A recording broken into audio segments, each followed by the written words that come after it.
아멘. 오늘 본문이 사도 바울의 설교인데요. 참 짧죠? 제가 몇 분 걸렸습니까? 한 2, 3분? 길면 한 5분 되지요. 근데 이 설교로 인하여 놀라운 역사가 또 아덴에서 일어났습니다. 지난 주일에 만남과 복음이라는 제목을 가지고 여러분들이 설교를 들었습니다. 우리 목사님께서 만남과 복음에 대해서 말씀을 하셨습니다. 우리는 믿지 않는 자들을 만나야 합니다. 그리고 그들에게 복음을 전해야 합니다. 먼저 복음을 받은 우리가 그들에게 복음을 전하지 않는다고 한다면 누가 그들에게 복음을 전할 수 있겠습니까?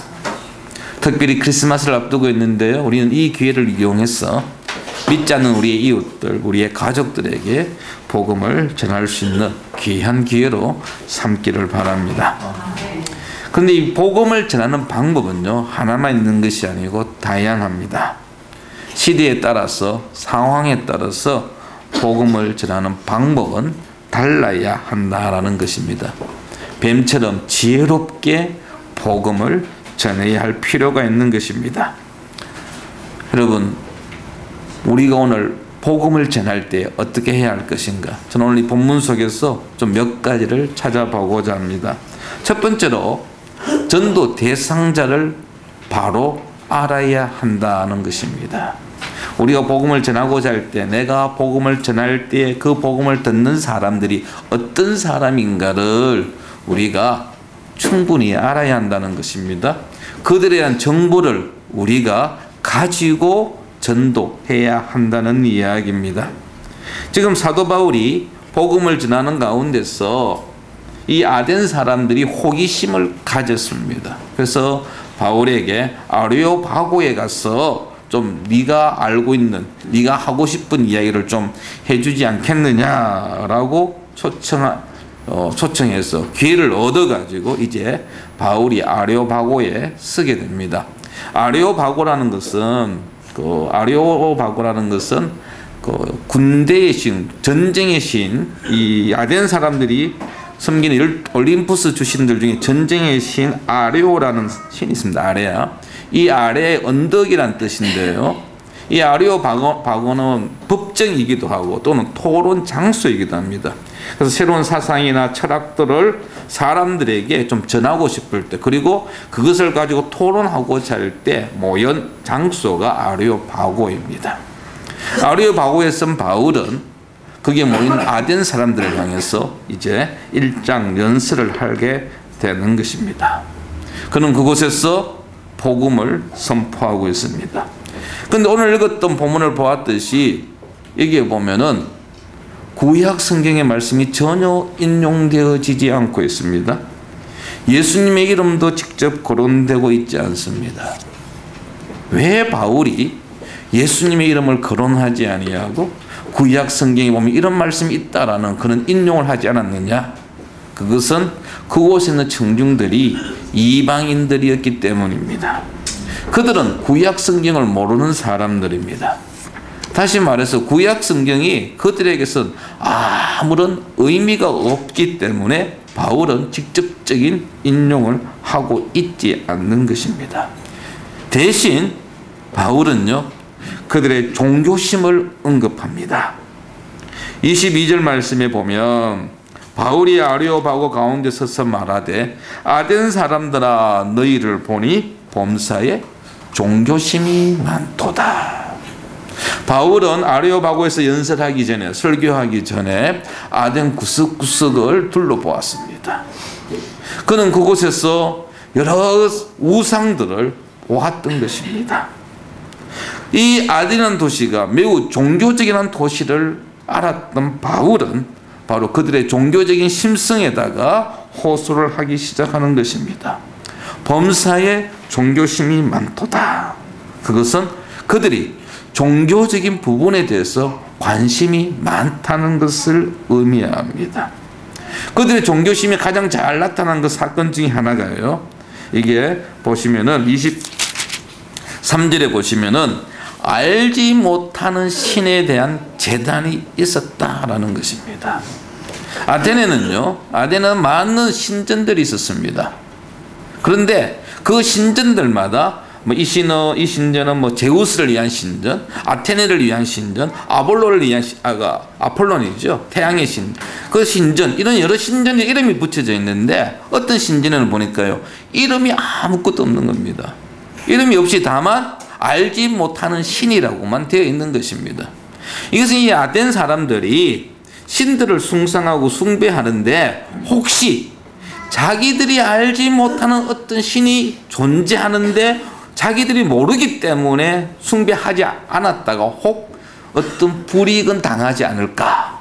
그래서 한 미연의 방지 차원에서 그는 신전도 만들어 놓고 제사를 드리고 섬겼다라는 것입니다. 그만큼 이 아테네 사람들은 종교심이 아주 많은 사람들이었습니다. 이 사실을 바울이 알고서 그 제단을 가지고 이제 이야기를 해나가는 것입니다. 바울은 그 알지 못하는 신을 위한 제단을 가지고 하나님을 소개합니다. 알지 못한 신이 누구냐? 아덴 사람들은 바로 그 신은 하나님이시다. 그래서 하나님이 어떤 분이신지를 바울은 구체적으로 설명하고 있습니다.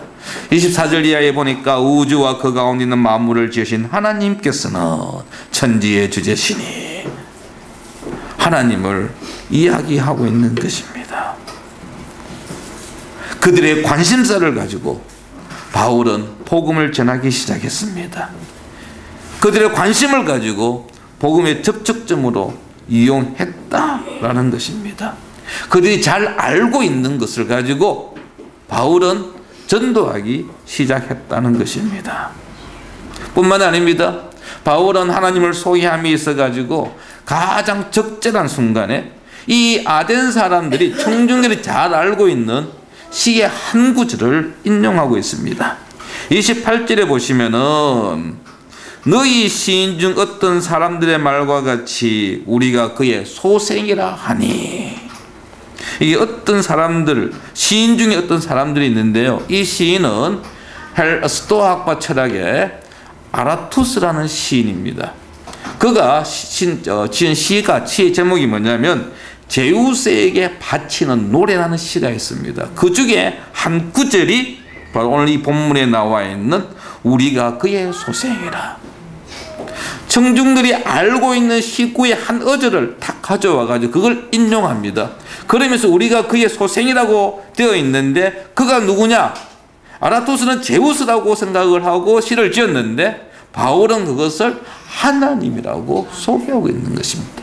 우리는 하나님의 소생이다 라는 것입니다. 바울은 적절한 비유를 통하여서 아덴 사람들의 시선을 집중시켰습니다. 그리고 그들에게 하나님을 분명하게 소개하고 있는 것입니다. 성도 여러분, 우리는 복음을 전하기에 앞서서 우리의 복음을 들을 청중들이, 듣는 자들이 어떤 사람인지에 대해서 잘 알아야 한다는 것입니다. 믿지 않는 자들과의 접촉점을 우리가 가져야 하는데, 이를 위해서는 그들이 무엇에 관심이 있는지, 그들의 필요가 무엇인지를 먼저 알아야 한다는 것입니다. 복음을 전할 때에 나 중심이 아니라 상대방 중심이어야 한다는 것입니다. 내 눈높이에 상대방에게 내 눈높이에 맞추라고 강요할 것이 아니라 나 자신의 눈높이를 상대방의 눈높이에 맞추어야 한다는 것입니다. 그럴 때에 우리가 전하는 복음에 놀라운 능력이 나타납니다. 여러분, 접촉점을 잘못 사용하게 되면요, 접촉점을 우리가 전혀 가지지 아니하고 일방적으로 복음을 전하다 보면은 상대방의 마음의 문을 오히려 닫게 만들 수도 있고요, 그들로 하여금 복음에 대하여 거절할 건수를 만들어 줄 수도 있다라는 것입니다. 초등학생들에게 전도할 때와 60대, 70대 어르신들에게 전도할 때는 다르죠. 같지가 않습니다. 대상이 누구냐에 따라서 우리의 전도 방법은 달라져야 한다는 것입니다. 우리가 5주차 있는 달 5주째는 문화초청주일이라고 우리가 하는데요. 우리가 이렇게 문화초청주일을 하는 이유는 문화라는 접촉점을 가지고 믿지 않는 자들에게 접근하기 위함입니다. 그들에게 복음을 전하는데 문화라는 매개체를 이용하기 위함입니다. 내년에도 우리는 문화초청주일을 5주차에 가집니다. 그럴 때에 여러분 이것을 잘 활용하시기 바랍니다. 우리 주변에, 내 주변에 분명히 전도 대상자가 있습니다. 복음을 들어야 할 사람이 있습니다. 가족 가운데 있고 이웃 가운데 있고 직장 동료 가운데 복음을 들어야 할 자들이 있습니다. 그렇다고 한다면 우리는 그들을 마음에 품고 기도하면서 이 문화초청주일이 왔을 때에 이분이 이번에 하는 그 이야기가 이분에게 좀 내가 전도하고자 하는 사람에게 좀 맞을 것 같다 라는 마음이 들면은 초청하십시오. 그래야 그들이 쉽게 복음을 들을 수 있는 기회를 우리는 제공해 주어야 한다라는 것입니다. 지난주에도 목사님께서 설교하시면서 전도용품을 잘 활용하라고 말씀을 하셨는데요. 우리 그 전도용품들 잘 사용해야 합니다. 그래서 믿지 않는 자들을 그것을 통해서 만나고 그것을 통해서 그들의 관심을 끌고 그리고 그들에게 복음을 전해야 한다는 것입니다. 두 번째는요, 복음의 핵심을 꼭 전해야 한다는 것입니다. 30절과 31절 말씀을 한번 보시기 바랍니다. 30절에 보면은 알지 못하던 시대에는 하나님이 간과하셨거니와 이제는 어디든지 사람에게 다 명하사 회개하라 하셨으니 이는 정하신 사람으로 하여금 천하를 공의로 심판할 날을 작정하시고 이에 그를 죽은 자 가운데서 다시 살리신 것으로 모든 사람에게 믿을 만한 증거를 주셨음이니라 하니라. 바울의 설교의 마지막 부분입니다. 바울은 처음 설교를 시작할 때 그들의 종교심을 가지고 시작했습니다. 알지 못하는 신들을 위한 제단을 가지고 이야기를 끌어갔습니다. 하나님을 속였습니다. 그리고 마지막에 가서 그는 부활을 이야기합니다. 그들에게 모인 청중들에게 회개하라고 권면하고 있습니다. 회개하지 아니하면 앞으로 하나님의 심판을 받게 될 것이라고 분명히 경고하고 있습니다. 거기에 모인 청중들을 향하여 하나님께로 돌아올 것을 촉구하고 있습니다. 여러분, 아덴 사람들에게 부활을 이야기한다는 것은 쉬운 일이 아닙니다. 왜냐하면 이 에피쿠로스 학파 사람들은요, 부활에 대한 전혀 관심이 없습니다. 심판을 믿지 않습니다. 그런 그들에게 바울은 부활을 이야기합니다. 자기가 지금 부활을 이야기해도 이 사람이 귀에 먹히지 않을 것이라는 사실을 알면서도 그는 부활을 이야기합니다. 예수 그리스도의 십자가의 죽음과 부활을 이야기합니다. 마지막 날의 심판을 그는 외칩니다. 그걸로 설교를 마무리하고 있습니다. 바울이 기존의 방법으로 전도하지는 아니하였지만 그가 전한 메시지에는 변함이 없었습니다. 하나님을 소개하면서 구약의 말씀을 인용하지는 않았지만 철저하게 그가 전하는 메시지에는 하나님의 말씀이 숨어 있었습니다. 여러분, 우리가 전도할 때에 반드시 예수님을 소개해야 합니다. 지난주에 했던 이야기지만 또 한번 반복합니다. 우리가 전도할 때에 예수님을 빼먹으면 전도했다고 말할 수 없다는 것이죠. 상대방이 부담을 느끼고 싫어한다 할지라도 전해야 합니다. 듣지 않으려고 귀를 막는다 할지라도 우리는 그들에게 예수 그리스도를 전해야 합니다. 우리가 접촉점을 가지는 것은 상대방을 우리가 믿지 않는 자들을 알고자 하는 노력은 복음을 전하기 위함입니다. 어떤 경우에도 이 사실을 잊어서는 되지 않습니다. 우리 교회가 지역사회를 위해서 많은 봉사활동을 합니다. 그들이 칭찬받을 만한 일들을 많이 합니다. 어려운 이웃들을 돌아봅니다. 구제도 많이 합니다. 그러나 여러분, 교회가 사회를 향해서 지역사회를 향해서 봉사하고 구제하고 정말 사람의 손이 정부에 사지 못하는 그런 일들을 교회가 정말 감당하는 이유가요, 사회로부터, 믿지 않는 자들로부터 인정받기 위함은 결코 아닙니다. 야, 교회는 좋은 곳이야, 그런 칭찬을 받기 위해서 우리가 이 일을 하는 것 아닙니다. 우리가 구제하고 봉사하는 것은 복음을 전하기 위함입니다. 교회는요, 복음을 전하기 위해서 모인 공동체입니다. 교회가 복음을 전하지 않는다고 한다면 더 이상 이 땅에 교회로서의 존재 목적은 없는 것입니다. 예수 그리스도가 우리의 구원자심을 전하기 위하여 존재하는 공동체임을 잊지 마십시오. 그런데요, 복음의 핵심을 전하기 위해서는 열정만으로는 충분하지 않습니다. 배워야 합니다. 알아야 합니다. 우리가 전하는 이 복음이 무엇인지 우리 자신이 먼저 정확하게 알고 있어야 합니다. 알지 못하고 어떻게 제대로 전할 수 있습니까? 엉뚱한 거 전하면 잘못된 것 아닙니까? 네? 내가 가는 길을 알을 때에 그 길을 알려줄 수 있습니다.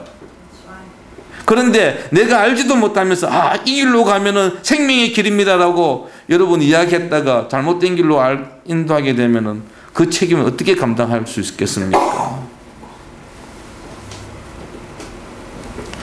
하나님의 말씀에 대한 지식을 갖추어야 합니다. 알고 있는 것으로 최선을 다해서 전하지만은 배우는 일에 우리는 결코 소홀히 해서는 되지 않습니다. 믿지 않는 사람들이 가지고 있는, 고민하고 있는 질문들, 그들이 내세우는 주장들에 대해서 우리가 효과적으로 대답해 줄 수 있는 그런 준비를 갖추어야 한다라는 것입니다. 마지막으로요, 어떤 결과에 대해서도 실망하지 마십시오. 32절 말씀 우리 같이 한번 읽어보겠습니다. 32절입니다. 그들이 죽은 자의 부활을 듣고 어떤 사람은 이 일에 대하여 내 말을 다시 듣겠다. 아멘. 바울이 이제 아레오파고에서 1장 연설을 끝냈습니다. 예수 그리스도의 부활로 설교를 마무리를 지었습니다. 근데 나타난 반응은 바울의 기대와는 너무나도 거리가 멀었습니다. 어떤 이들은 조롱했다고 되어 있습니다. 바울의 말이 말 같지 않다는 것이죠. 바울의 주장이 틀렸다는 것입니다. 바울의 이야기를 비웃었습니다. 자기들이 알고 있는 철학하고 맞지 않기 때문에 도저히 받아들일 수가 없다는 것입니다. 어떤 이는 우리 다음에 한번 더 듣자라고 이야기를 하지만 부정적인 반응입니다. 여러분, 우리가 복음을 전할 때요, 내 복음을 듣는 모든 사람들이 다 긍정적인 반응을 보일 것이다 라는 생각은 하지 마십시오.